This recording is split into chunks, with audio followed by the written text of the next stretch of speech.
China, Korea, Japan, Tibet, दक्षिणी पूर्वी Asia में बौद्ध भिक्षु होते थे और सब जो आते थे लोग यहाँ पर पढ़ते थे। तो ये अपना इसका बहुत बड़ा इतिहास है। और जब हम लोगों ने शुरू किया तो हम लोग भी चाहते यही है कि ये बिल्कुल अंतर्राष्ट्रीय स्तर का हो और इसके लिए जो कुछ भी करने की आवश्यकता हो वो सब किया जाए।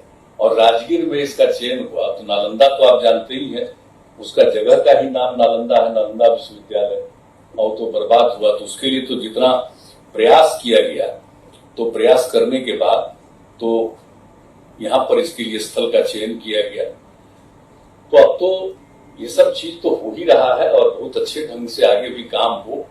और चाइना ये इसको जो सोचा गया है राजगीर के बारे में, ये तो बड़ी पौराणिक जगह, बहुत पुरानी जगह, ये तो सबसे पुराना राजधानी। और ये मत समझिए कि कोई एक ही जगह की चीज है। दुनिया का इतना बड़ा हिस्सा जो आज जिसको हम लोग देश अपना मानते हैं, इससे भी ज्यादा और कई हिस्सों का सबका कैपिटल यही था। और राजगीर से फिर बढ़ करके पाटलिपुत्र में। और कितनी बात, इसमें भगवान बुद्ध का क्या हिस्सा? जब भगवान बुद्ध ज्ञान की प्राप्ति के लिए ढूंढ रहे थे तब यहाँ से गुजरे थे, तब भी यहाँ रुके थे। लेकिन जब उनको ज्ञान की प्राप्ति हुई बोध गया में, तो उसके बाद फिर वो अनेकों बार राजगीर में आते थे और यहाँ लोगों को उपदेश देते थे। तो ये कितनी कैसी चीज, भगवान बुद्ध का तो खैर है ही है, और भगवान महावीर का भी इसका बहुत बड़ा संबंध, उन्हीं दिनों के हैं भगवान महावीर। और खैर उनकी तो ज्ञान प्राप्ति हुई थी भगवान बुद्ध की यहाँ पर बोध गया में, लेकिन जो भगवान महावीर थे उनका तो जन्म भी हुआ, लेकिन उनकी मृत्यु भी यहीं पर बगल में पावापुरी में हो गई। तो और जो अभी देखिएगा कि यहाँ पर जितना भी हम लोगों का ये जो पंच पर्वत इलाका है और उसी के बीच में ये राजगीर का था, पुरानी राजधानी यही पंच पर्वत इलाके के बीच में सुरक्षित, सबसे पहले हजारों साल पहले की कहानी चाहिए कि आगे कभी इस तरह की बात नहीं हो। लेकिन ये एक गौर करने वाली बात है कि आखिरकार ये क्या चीज है। अब आप समझ लीजिए कि ये तो निश्चित रूप से कोई नेचुरल नहीं, ये तो नेचुरल नहीं, ये तो बिल्कुल आर्टिफिशियल। नेचुरल तो हो ही नहीं सकता, ये आर्टिफिशियल। और चाइना से इसकी शुरुआत हुई थी और जहां से ये फैला है, कहीं ये कोई सोच नहीं सकता है कि भाई कोई भी चीज पूरे दुनिया में फैल जाएगी। तो निश्चित रूप से ये ऐसा है, इस पर जरूर विचार जो आप लोग कर रहे हैं धर्म सम्मेलन में, गौर करिए कि आखिरकार इसको कैसे, जिस तरह का काम हो रहा है आजकल, अब इसके बाद जो भी होना है पता नहीं पृथ्वी पर क्या संकट आने वाला है। अब इसी तरह की बात आगे भी होगी तो कितना खतरनाक होगा। तो ये सब तो गौर करने वाली चीज है ही है। तो इसलिए तो ये जो चीन का जो वुहान था जहां से ये सब शुरू हुआ, तो वहां पर तो अब चाइना का तो पता नहीं चलता है, पता नहीं चलता चाइना में क्या। तो जितना बोलेगा उतना नहीं पता चलेगा। लेकिन चाइना के बारे में लोगों को कहाँ सूचना मिलती है इतनी कि कहाँ पर क्या हो और अभी क्या हो रहा है कौन जानता है। लेकिन वहीं से शुरू हुआ और सारे दुनिया में फैल। तो इसलिए इन सब चीजों पर तो हम लोगों को पूरे तौर पर करना चाहिए। और बहुत बड़ी चीज है कि जो कोविड टीकाकरण की शुरुआत आप सब लोग जानते हैं, इसी साल जो शुरू किया गया 16 तारीख जनवरी को, और तब से जितना हमने चर्चा की, कितना किया जा रहा, तो ये सब तो काम किया ही जा रहा। लेकिन इस पर देखना बहुत जरूरी है और इन सब चीजों पर आप गौर करिएगा और हमको पूरा भरोसा है कि ये होगा। और आप लोगों ने जो चयन किया है कि इसको हमेशा नालंदा में इस बात की, राजगीर में इस बात को करते हैं, जो नालंदा विश्वविद्यालय है इसमें आप लोगों ने शुरू किया, तो नालंदा विश्वविद्यालय का तो कहानी और राजगीर का कहानी तो सबको मालूम है ना, कितनी बड़ी चीज। और नालंदा विश्वविद्यालय जो यहाँ पहले सबसे पहले बना हुआ था वो जला दिया गया, खत्म हुआ। लेकिन बाद में फिर अब तो चाहे किसी की उम्र कितनी भी हो, कितने भी बुजुर्ग लोग हों, उनसे पूछा जाता है तो आज तक इस तरह की बीमारी नहीं। अगर कभी कोई इतिहास पढ़िए तो उसमें ऐसी कोई जानकारी नहीं मिलती कि ऐसी बीमारी कैसे हुई। और ऐसी कोई बीमारी होती है कि पूरे दुनिया में फैला ये भी नहीं हो कि दुनिया का कोई राज्य बचा, तो ऐसी स्थिति हुई है तो यह तो है ही खतरनाक चीज।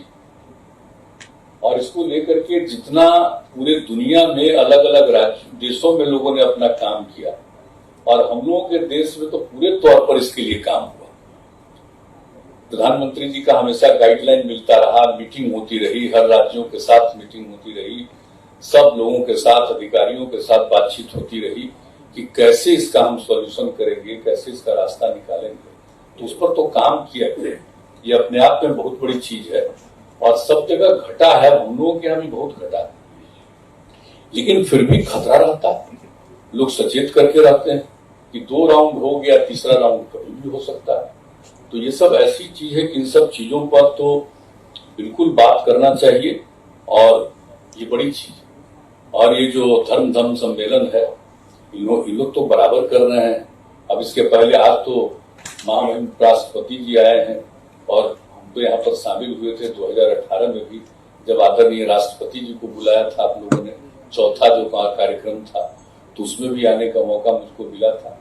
तो अब इस तरह से जो आप लोग कार्यक्रम करेंगे, ये बहुत बड़ी चीज है भाई। इसका सॉल्यूशन कैसे निकले, इसका क्या समाधान हो सकता है? अभी तो इलाज के लिए बहुत तरह की बात होती है, तो आप सब जानते हैं कि जिस तरह से टीकाकरण की बात होती है, लोगों के जांच की बात होती है, कितना हो रहा है, और जो टीकाकरण हो रहा है यहाँ पर कितना हुआ, दुनिया में कहीं इतना हुआ है? इस देश में 100 करोड़ से भी ज्यादा, शायद परसों तक तो 107 करोड़ से भी ज्यादा था, तो और बढ़ा होगा, इतना हुआ। और हम लोगों के बिहार में पहला डोज, मतलब आप समझ लीजिए पहला राउंड 5 करोड़ से भी ज्यादा हुआ, और दूसरा राउंड जो टीका चीज का यहाँ पर जो स्थित है, और गुरु नानक देव जी आए थे, अब गुरु नानक देव जी राजगीर में आए थे, तो यहाँ पर का तो सब तो गर्म कुंड है, शीतल कुंड उन्होंने स्थापित कर दिया। ये माना जाता है कि सब लोगों ने कहा कि भाई यहाँ पर का सब गर्म कुंड है, तो उन्होंने जो स्थल यहाँ पर रखा, वहीं पर कुछ ऐसा किया कि शीतल कुंड हो। तो आज भी है, एक एक चीज को देखिए। और यहाँ पर राजगीर की क्या हर 3 साल में क्या होता है, आप जरा सोच लीजिए। ये माना जाता है कि यहाँ पर जो 33 करोड़ जो देवी देवता है, वो सब 1 महीने के लिए यहीं पर आ जाते हैं राजगीर। सब एक माह तक जो प्रवास करते हैं, तो यहाँ पर मलमास मेला लगता है। कि राजगीर तो एक जगह ही है, अंतर्राष्ट्रीय राजधानी से लेकर के, शिक्षा से लेकर के, धर्म, सब चीजों को देखिए तो एक ऐसी जगह है। और इसलिए यहाँ पर जब ये यूनिवर्सिटी हो रहा है, हमको पूरा भरोसा है ये बिल्कुल अंतर्राष्ट्रीय होगा। दुनिया भर के लोग स्टूडेंट्स यहाँ पर पढ़ेंगे और फिर नए सिरे से उसको स्थापित किया जाएगा। हम लोगों की यही इच्छा है, ख्वाहिश है। और आज के इस अवसर पर आप सब लोग आए हैं, और इस जो कोरोना के बारे में आप लोग चर्चा कर रहे हैं, ये सचमुच बहुत खुशी की बात है। इस पर लेकिन बात तो यही करना ही पड़ेगा भाई कि ये जो जिस तरह से ये आर्टिफिशियल टाइप की चीज निकली है, नेचुरल नहीं है, तो इसका समाधान कैसे होगा?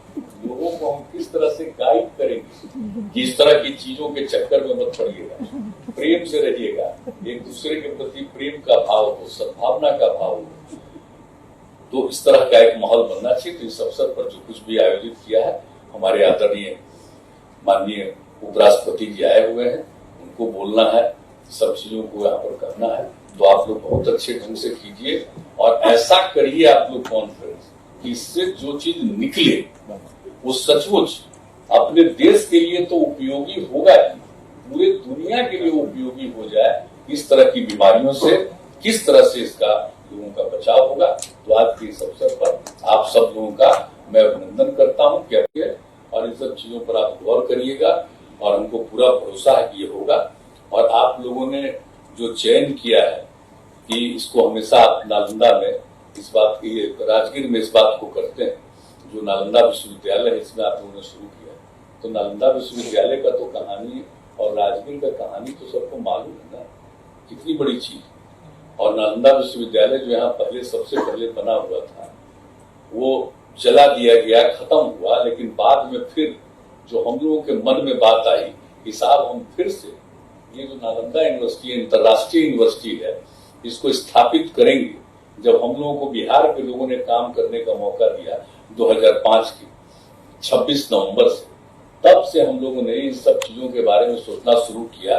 और इसके बाद 2007 में तो हम लोगों ने तय किया कि एक अंतर्राष्ट्रीय बनेगा और उसके लिए हम लोगों ने जमीन का आवंटन किया, सब कुछ किया। और हमने केंद्र सरकार से उस समय से लगातार आग्रह करते रहे कि भाई इसको करिए, आप लोग करिए, इंटरनेशनल होगा तो फॉरेन मिनिस्ट्री के साथ इसका होना चाहिए।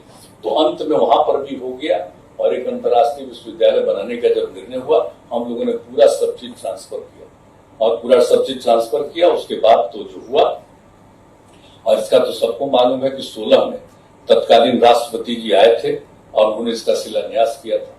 और उसके बाद आज देख करके मुझको बड़ी खुशी हो रही है कि अब कम से कम कुछ काम तो हो गया, इतना बिल्डिंग बन रहा है। और हम तो बाद में आकर के इनसे बातचीत हो गई है साहिबा से, हम लोग आकर के देखेंगे कि और तेजी से कितना इसका और बढ़िया से काम हो जाए और तेजी से। और यह है अंतर्राष्ट्रीय, कोई नॉर्मल यूनिवर्सिटी नहीं है, ये सामान्य विश्वविद्यालय नहीं है। और जरा सोचिए ना कि जब वो यहाँ पर यूनिवर्सिटी था तो उसमें किन किन राज्यों के लोग पढ़ते थे। उस समय जब नालंदा विश्वविद्यालय शुरू वाला था तो उसमें 10,000 स्टूडेंट पढ़ते थे। और इसी देश के नहीं, दुनिया के अनेक जगहों से लोग आकर के यहाँ पर पढ़ते थे। ऐसी चीज भगवान बुद्ध का तो खैर है ही है, और भगवान महावीर का भी इसका बहुत बड़ा संबंध, उन्हीं दिनों के हैं भगवान महावीर। और खैर उनकी तो ज्ञान प्राप्ति हुई थी भगवान बुद्ध की यहाँ पर बोध गया में, लेकिन जो भगवान महावीर थे उनका तो जन्म भी हुआ, लेकिन उनकी मृत्यु भी यहीं पर बगल में पावापुरी में होगी। तो और जो अभी देखिएगा कि यहाँ पर जितना भी हम लोगों का ये जो पंच पर्वत इलाका है और उसी के बीच में राजगीर का था, पुरानी राजधानी यही पंच पर्वत इलाके के बीच में सुरक्षित सबसे पहले, हजारों साल पहले की कहानी। और उसमें भी भगवान महावीर का भी देखिएगा तो ऊपर इतना ज्यादा उनका समूचा आप देखिएगा कि बहुत जगहों पर, चारों जगह पर देखिएगा कि मंदिर जितना ज्यादा है, सबसे ज्यादा मंदिर आपको यहाँ मिलेगा ऊपर। जब देखिएगा कभी जाकर के तो उन्हीं का भगवान महावीर के मंदिर मिलेगा। तो सब लोगों का संबंध यहाँ से रहा है। और आपको हम बताना चाहते हैं कि यहाँ पर तो अनेक लोगों का, कई लोगों का, अब जो जरासंध का अखाड़ा, मैंने कितना पौराणिक चीज को देखिए, सब यहीं पर है।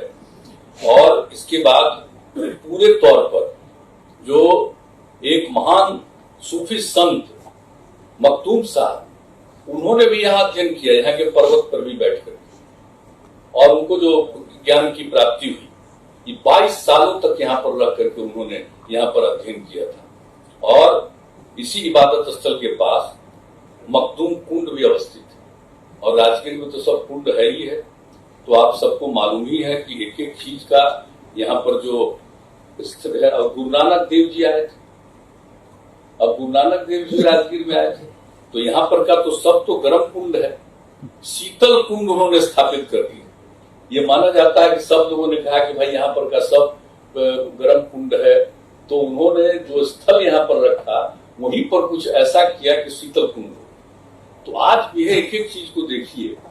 और यहाँ पर राजगीर की क्या, हर 3 साल में क्या होता है आप जरा